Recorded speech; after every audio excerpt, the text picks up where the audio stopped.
Next is electrical conductance and resistance. Now जरा ध्यान दीजिए, ये हमने एक इलेक्ट्रोलाइटिक सेल लिया है और इसमें दो इलेक्ट्रोड यहाँ पे डाल रखे हैं, this is one and this is second one.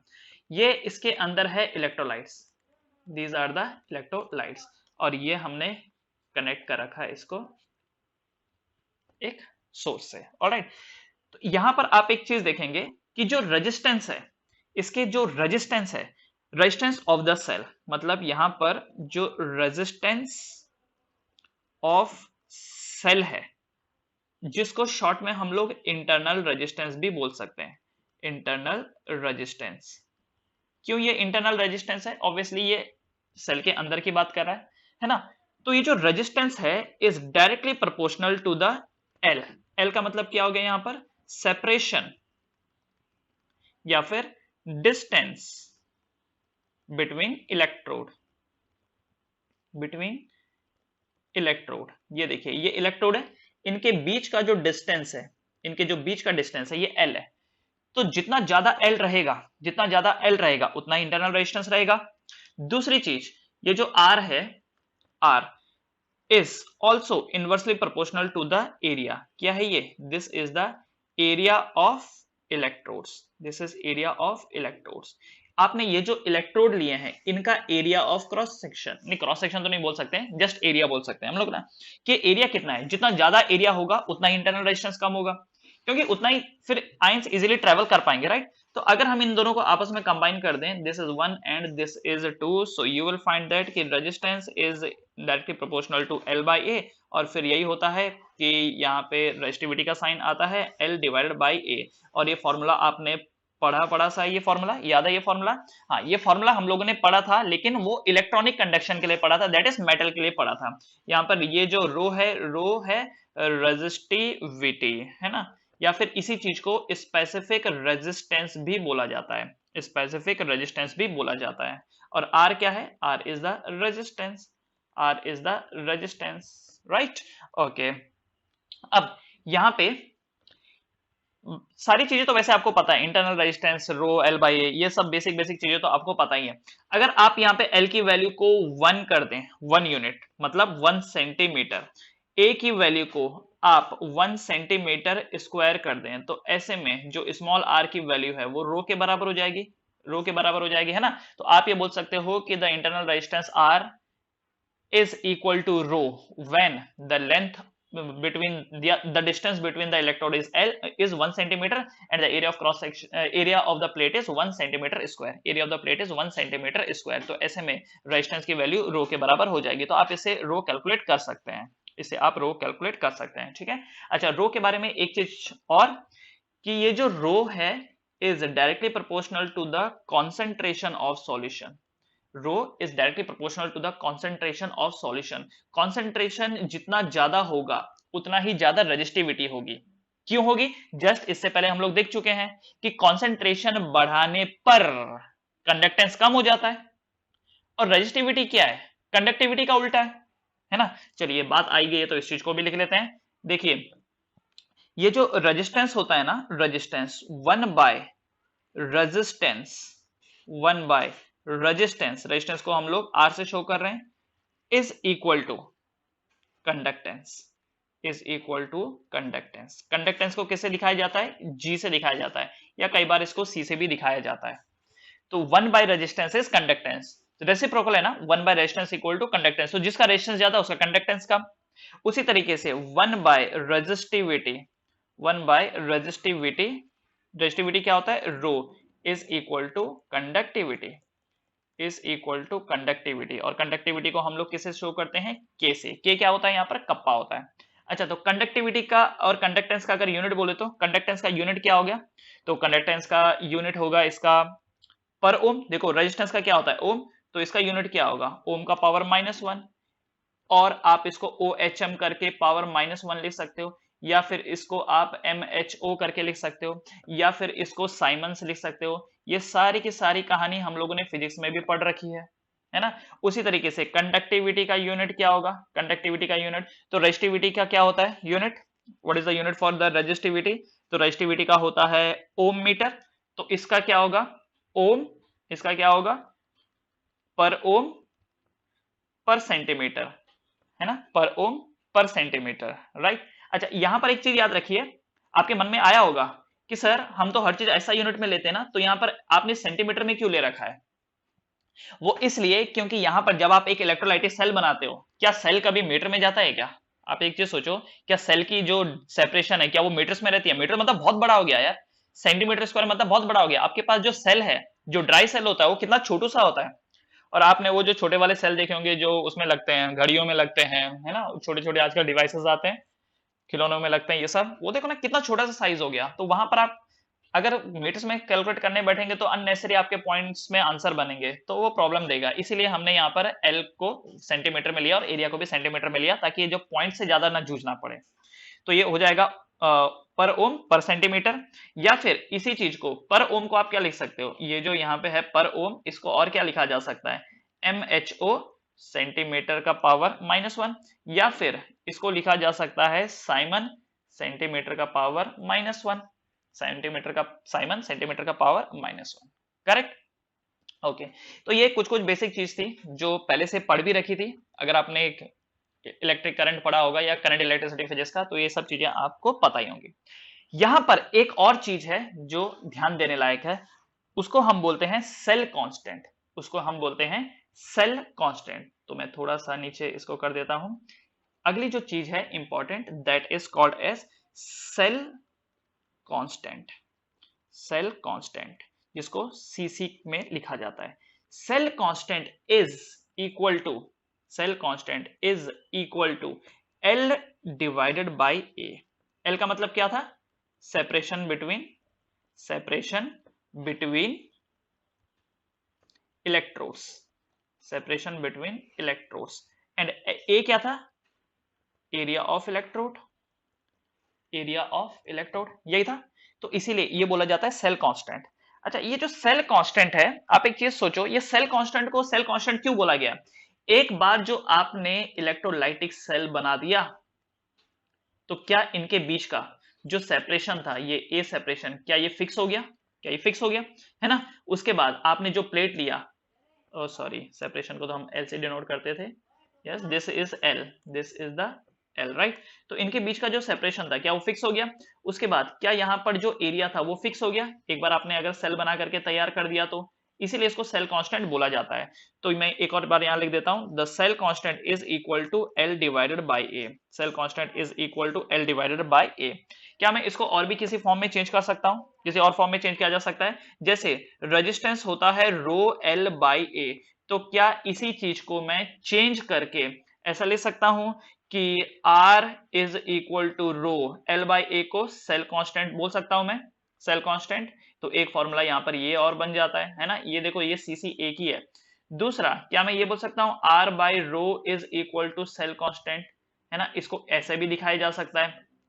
उसके बाद ये जो आपने लिखा है R, क्या R को मैं 1 बाय कंडक्टेंस लिख सकता हूं, इनटू क्या रजिस्टिविटी को मैं 1 बाय कंडक्टिविटी भी लिख सकता हूं इक्वल टू सेल कांस्टेंट। मतलब कि ये बन जाता है K by C equal to cell constant, है ना। सेल कांस्टेंट को K बाई सी भी दिखाया जा सकता है। उसके अलावा K by C equal to cell constant, क्या मैं इसको L बाई ए ले सकता हूं? मैंने सी को L बाई ए लिख दिया, क्या इसको ऐसा भी लिखा जा सकता है? तो कितने तरीके हो गए, देखो, cell constant L by A हो गया, L by A equal to K by C भी हो गया, cell constant equal to K by C हो गया, है ना। अच्छा, ये मैं क्यों कर पाया, इसकी मैं यहाँ पर लिख देता हूं। देखो, ये मैंने R को 1 बाई सी क्यों लिखा, क्योंकि ये जो R होता है ये 1 बाई सी के बराबर है ना। And resistivity is equal to 1 by conductivity, resistivity equal to 1 by conductivity. तो ये कुछ कुछ चीजें ध्यान रखनी है, आगे जो न्यूमेरिकल्स आएंगे उनको करने में ये बहुत हेल्पफुल होंगे, करेक्ट। अच्छा, अब ये जो सेल कांस्टेंट है, यूनिट क्या होगा सेल कांस्टेंट का? यूनिट क्या होगा, ये जो सेल कांस्टेंट हमने लिया इसका यूनिट क्या होगा? तो या L बाई ए, है ना, L बाई ए। तो L बाई ए क्या होता है, लेंथ क्या होता है सेंटीमीटर में, एरिया क्या होता है सेंटीमीटर स्क्वायर। तो सॉल्व करने के बाद क्या आएगा, सेंटीमीटर का पावर -1। तो यूनिट क्या है सेल कांस्टेंट का? सेल कांस्टेंट का यूनिट है सेंटीमीटर का पावर -1। कई बार जो न्यूमेरिकल आते हैं हमारे सामने, हमको पता नहीं चलता है कि ये क्या दिया हुआ है, व्हाट इज दिस। तो यूनिट देखो, यूनिट में आपने देखा कि लिखा हुआ है साइमंस, समझ जाओ कंडक्टेंस है। यूनिट में आपने देखा कि लिखा हुआ है मोह सेंटीमीटर का पावर -1, समझ जाओ कंडक्टिविटी है। यूनिट में आपने देखा है कि सेंटीमीटर का पावर -1 लिखा है, समझ लीजिए कि सेल कांस्टेंट है वो, समझ लीजिए वो सेल कांस्टेंट है। चलिए अब इसके ऊपर 2-4 क्वेश्चन कर लेते हैं, टेक सम क्वेश्चंस, इसको उतार लीजिएगा, क्वेश्चन ले लेते हैं। तो पहला क्वेश्चन हमारे पास है, question is if sorry not if, question है the cell constant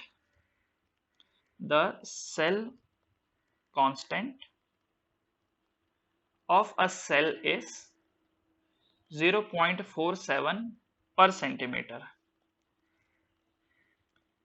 The resistance of solution placed in this cell is measured to be 31.6 ohm. Full stop. The conductivity of solution is, the conductivity of solution is, तो बहुत ही easy question है, चीजें सब directly आपको दी हुई है। तो पहले क्या बता रखा है, सेल कांस्टेंट 0.47 पर सेंटीमीटर है। The resistance of solution placed in the cell है ना, कितना बता रखा है 31.6 ओम। द कंडक्टिविटी, अच्छा कंडक्टिविटी क्या होती है, के से दिखाई जाती है। देखो यहाँ पर कंडक्टेंस नहीं है, कंडक्टिविटी है, तो ये चीज देख लेना कि क्या पूछा गया है। यहाँ पर क्या है, कंडक्टिविटी है। तो क्या आप बता सकते हैं कौन सा फॉर्मूला लगेगा, क्या आप बता सकते हैं फॉर्मूला? तो हमने ढेर सारे फॉर्मूले पढ़े थे, ये देखो ये ऊपर मैं कर देता हूं, ये देखो ये फॉर्मूले की लिस्ट है। क्या लगता है आपको, सेल कांस्टेंट दिया है आर दिया है और आपसे कंडक्टिविटी पूछी है के, तो क्या आप निकाल पाएंगे इस चीज को? यस, कौन सा फॉर्मूला लगेगा? अच्छा चलिए देखिए जरा, क्या मैं ये फॉर्मूला लगा सकता हूं K divided by C equal to cell constant, क्या मैं ये फॉर्मूला लगा सकता हूं? तो क्या ये के हो जाएगा सी इंटू सेल कांस्टेंट हो जाएगा। अब के पूछा गया है, कोई प्रॉब्लम नहीं है, सेल कांस्टेंट दिया है, कोई प्रॉब्लम नहीं है, बट ये तो कंडक्टेंस है, हमको तो रेजिस्टेंस दिया है। तो क्या मैं यहां पर ऐसा कर सकता हूं कि k इक्वल टू सी को मैं 1/r लिख सकता हूं? क्या मैं c को 1/r लिख सकता हूं? तो ये बन जाएगा 1/r इंटू सेल कांस्टेंट, है ना। बस अब हम ये फॉर्मूला लगा सकते हैं। तो क्या बन जाएगा ये, k is equal to 1/r 1/31.6 into cell constant 0.47। तो सॉल्व करने के बाद ये आएगा 0.015, यूनिट क्या, साइमन पर सेंटीमीटर, साइमन पर सेंटीमीटर। तो ये जो फॉर्मुलेस हैं इसी में ही आपको रीअरेंज करके जो पूछा गया है उसको निकालना है। एक और क्वेश्चन, अगला क्वेश्चन लिखिए। क्वेश्चन है कि a conductivity cell has two platinum electrode of 1.2 centimeter square area, comma, separated by a distance of 0.8 centimeter, full stop. The cell constant is, cell constant क्या होगा? क्या बोल रखा है, the conductivity cell has two platinum electrode of 1.2 centimetre area, मतलब कि यहां पर जो एरिया है वो है 1.2 centimetre square, separated by a distance of, मतलब यहां पर जो L है वो है 0.8 सेंटीमीटर। द सेल कांस्टेंट है, सेल कांस्टेंट आपसे पूछा है। अब यार ये तो डायरेक्ट क्वेश्चन है, सेल कांस्टेंट क्या होता है, सेल कांस्टेंट होता है L डिवाइडेड बाय A, यही होता है बस। तो सेल कांस्टेंट क्या होगा, तो सेल कांस्टेंट होगा L कर दो 0.8, एरिया कर दो 1.2, तो सॉल्व करने पर आपको मिलेगा 0.66 सेंटीमीटर पावर -1। आ गया, बहुत ही सिंपल क्वेश्चन बनते हैं, बहुत ही सिंपल क्वेश्चन, बस आपको फॉर्मूले याद रहने चाहिए। एक तो क्वेश्चन और देखते हैं। क्वेश्चन है the resistance of 0.01 normal solution of an electrolyte was found to be 210 ohm at 298 Kelvin and at 298 Kelvin. Its conductance is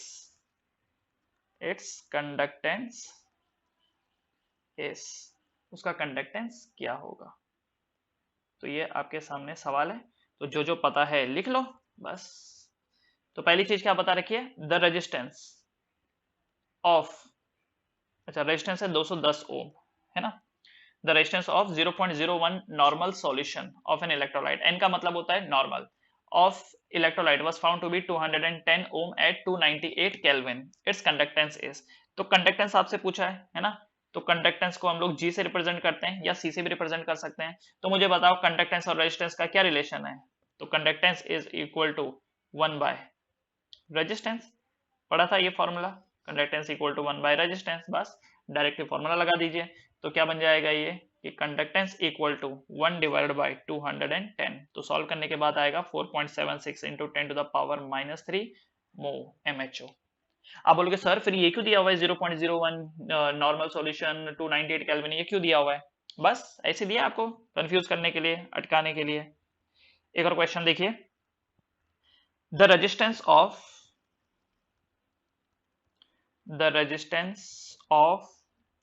0.01 normal solution of an electrolyte was found to be 210 ohm at 298 Kelvin using a conductivity cell constant 0.66 centimeter to the power -1, full stop. The specific conductance of solution is,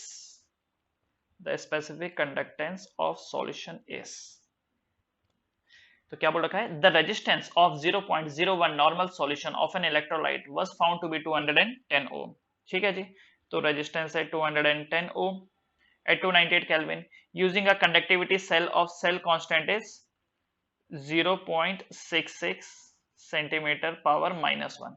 The specific conductance of the solution is, अच्छा ये जो specific conductance होता है वो क्या होता है? के होता है, वो कप्पा के। जैसे स्पेसिफिक रेजिस्टेंस क्या होता है? रेजिस्टिविटी। वैसे ही स्पेसिफिक कंडक्टेंस क्या होता है? Conductivity. Specific conductance what? Conductivity. तो इनडायरेक्टली आपसे वो कंडक्टिविटी पूछ रहा है, तो क्या आपके पास कोई रिलेशन है? ऐसा कोई रिलेशन है? वैसे देखा जाए तो थोड़ी देर पहले ये रिलेशन पढ़ा था हमने, क्या ये रिलेशन आपको याद है? जस्ट जो सबसे पहला क्वेश्चन इसी में सॉल्व किया था कि K equal to 1 by R into C करके रिलेशन पढ़ा था। ये देखो मैं दिखा देता हूं आपको, ये देखिए जो सबसे पहला क्वेश्चन सॉल्व किया था, ये देखो ये यहाँ पर रिलेशन है, दिस वन, कि K equal to 1 by R into C, बस। तो वहां पर सेम वही है, K equal to 1 by R into C, तो ये लिख दिया जी। उसके बाद आप देखिए, क्या मैं इसी चीज में फर्दर ये कर सकता हूं? एक सेकेंड, क्या करना है यहाँ पर? के अरे हो गया ना, कुछ भी करने की जरूरत का है। के पूछा है 1 बाय आर की वैल्यू 1 बाय 210 इंटू 0.66, तो सॉल्व कर लीजिए। K equal to 3.14 into 10 to the power -3 mho per centimeter, that is the conductivity K।